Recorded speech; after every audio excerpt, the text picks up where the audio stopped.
Mabuhay! Ako si Emir at tayo'y muling magbalik-tanaw sa nakaraan. Sa unang bagsak ng Buwan ng Pilipino, hindi Buwan ng Wikang Filipino, kundi Buwan ng Pilipino, ating pag-uusapan at susuriin ang Urduha. Masusi kong pinag-aralan ang pelikulang ito at isang buwan din ang lumipas bago ko natapos isulat ang aking review ng pelikula. Sasabihin ko sa inyo ngayon kung ano ang tingin ko dito. Ano ang aking nagustuhan? Ano ang aking hindi nagustuhan? At kung nag-enjoy ba ako habang pinapanood ito. Kung di nyo pa nakita ang aking unang video tungkol sa Urduha, maaari nyo pa itong mapanood. Pindutin nyo lang ang link na makikita nyo dito.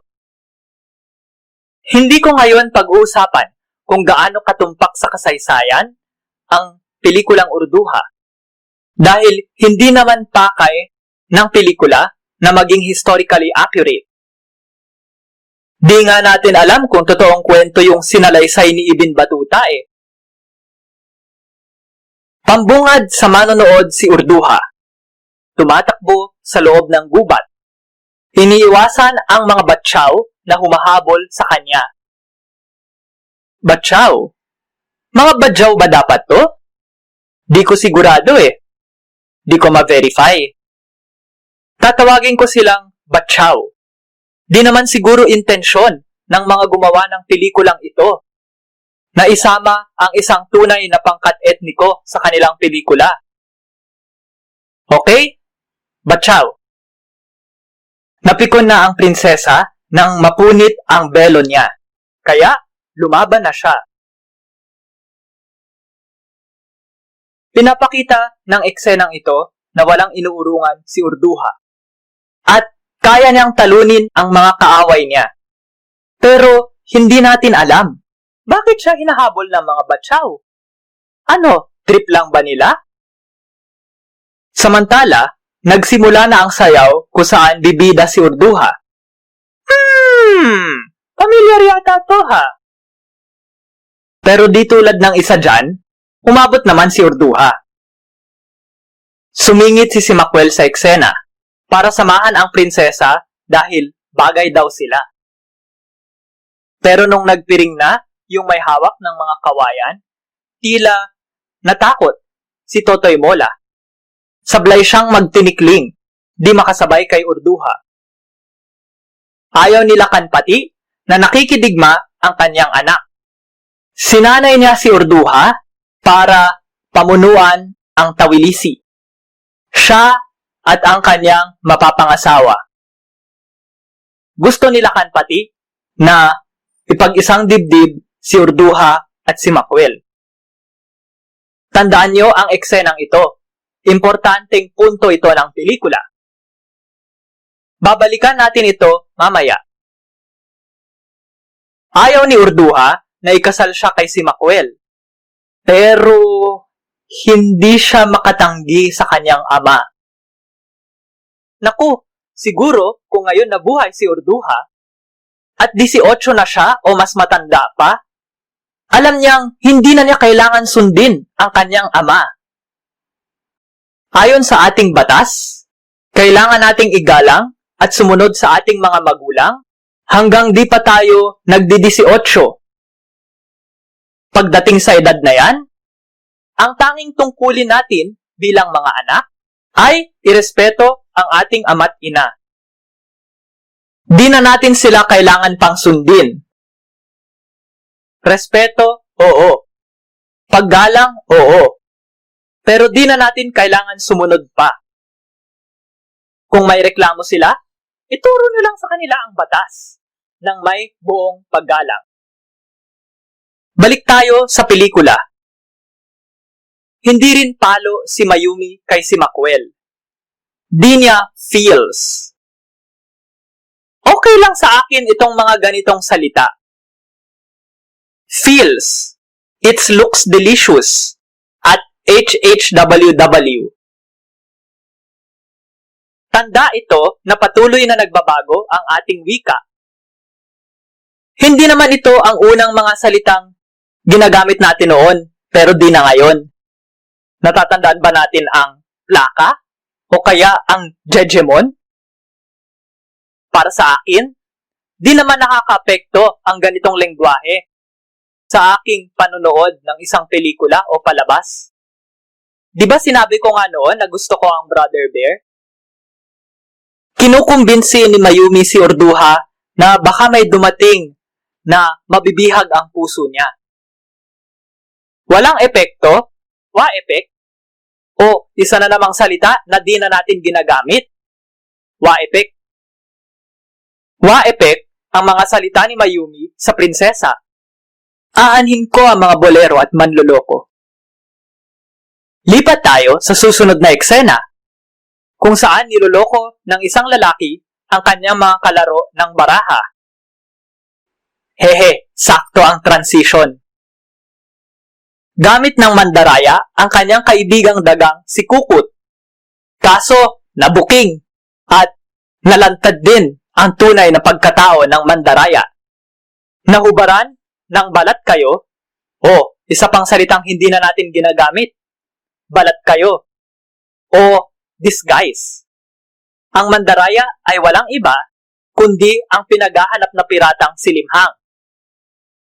Dako naman tayo kay si Makwel na nagmumukmok sa bintana habang binubugbog ng kanyang kanang kamay ang kanyang asawa.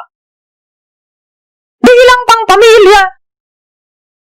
Habang tinatawanan naman siya ng isa pa niyang kanang kamay dahil may nakataling dahon sa kanyang bukong-bukong. Di ko gets! Anong nakakatawa? Sabi ni si Makwel o ni Totoy Mola. Ligpit natin lahat ng nanliligaw kay Urduha. Pero sa puntong ito ng pelikula, wala pa namang nanliligaw sa kanya. Balik tayo kay Limhang, na pilit na hinuhuli. Hindi gumana para sa akin ang transition na ito. Kasi di pa naman nililigawan ni Limhang si Urduha. Di pa nga sila nagkakakilala eh. Nakakainis tong si Kukut. Gusto ko si Michael V. Para sa akin, mas magaling siyang komedyante kumpara kay Vice Ganda. Di niya kailangan mang-insulto ng ibang tao. Pero, ayoko yung karakter niya dito. Nakakainis si Kukut. Panay ngawa at reklamo. At ang ingay niya.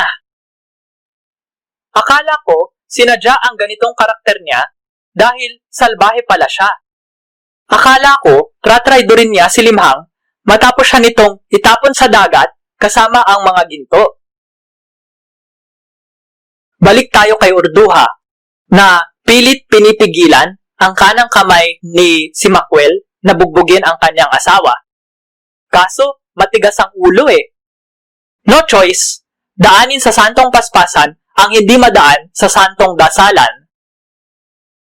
Nagalit sila Kanpati. Di raw dapat makialam si Urduha sa buhay mag-asawa dahil ito ang batas. Sabi ni Urduha, dapat palitan ang batas. O ang nakaupo, dagdag nila Kanpati. Ito ang paraan ng hari para sabihing pumapayag na siyang pag-isahing dibdib si Urduha at si Totoy Mola. Tandaan niyo ulit itong eksenang ito dahil babalikan natin ito mamaya. Dako na tayo sa I Want Song ni Urduha. Pinaliwanag ko na dati kung ano ang I Want Song. Matalinhaga ang babae ako. At pwede itong maging I Want Song ng kahit sino, babae ka man o hindi. Nais kong lumipad na may sariling bagwis. Nais kong marating pangarap ng mabilis. Nais kong manguna sa mga maya para makita ang bagong umaga. Pero nasa talinhaga ang problema. Hindi malinaw sa kanta kung ano ba ang gusto ni Urduha. Para ipakita ang punto ko, ating isa-isahin ang ilang I Want songs ng Disney. Part of Your World, Makatapak sa Lupa at Maranasan Maging Tao. Bell, reprise o reprise? magbagong buhay, at makawala sa nakagawian.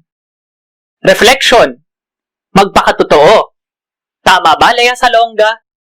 Malinaw, di ba? Samantala, alam nating gusto ni Urduha na hindi siya ikasal kay si Makwel. Yun lang naman ang gusto niya sa puntong ito eh. Pero hindi ito kailanman binanggit sa kanyang I Want song. Hindi naman siya itinali kay si Makwel dahil babae siya, kundi dahil siya ang tagapagmana ng kanyang kaharian. Kaya tila walang connect ang gusto ni Urduha at ang babae ako. Dahil dyan, hindi ako makarelate sa kanya. Hindi nagtagumpay ang I Want song na ito. Tinangay ng hangin si Limhang sa Tawilisi.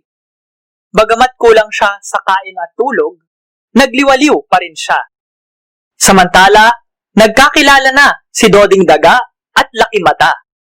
Nag-away sila tungkol sa kahel. Pongkan? Tatawagin ko itong Orange. Mamaya lang ay kumakanta na ang dalawa. Kung lakwenta, wag na yangsa. Pampuno lang ito ng oras. Walang ambag sa kwento. At hindi na ito binanggit kahit kailan ulit. At bakit naman may song and dance itong si Kukut at si Tarsir? Bakit hindi? Ang Lion King nga may Hakuna Matata eh. Oo, pareho ang tema ng Hakuna Matata at kung lakwenta, wag na yangsa. Hindi ako ang unang nakapansin nito. Pero, may silbi ang Hakuna Matata sa Lion King. Kakamatay pa lang ni Mufasa at sinisiniskar kay Simba ang nangyari.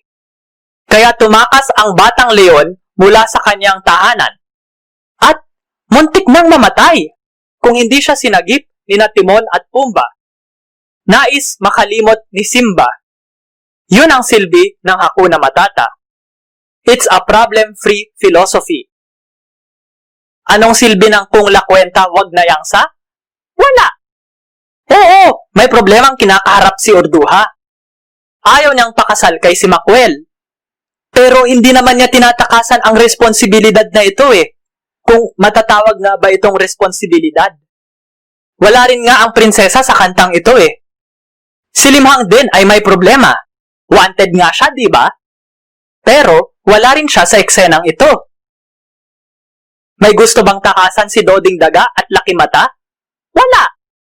Kaya walang silbi ang kantang ito. Kung lakwenta, wag na yangsa.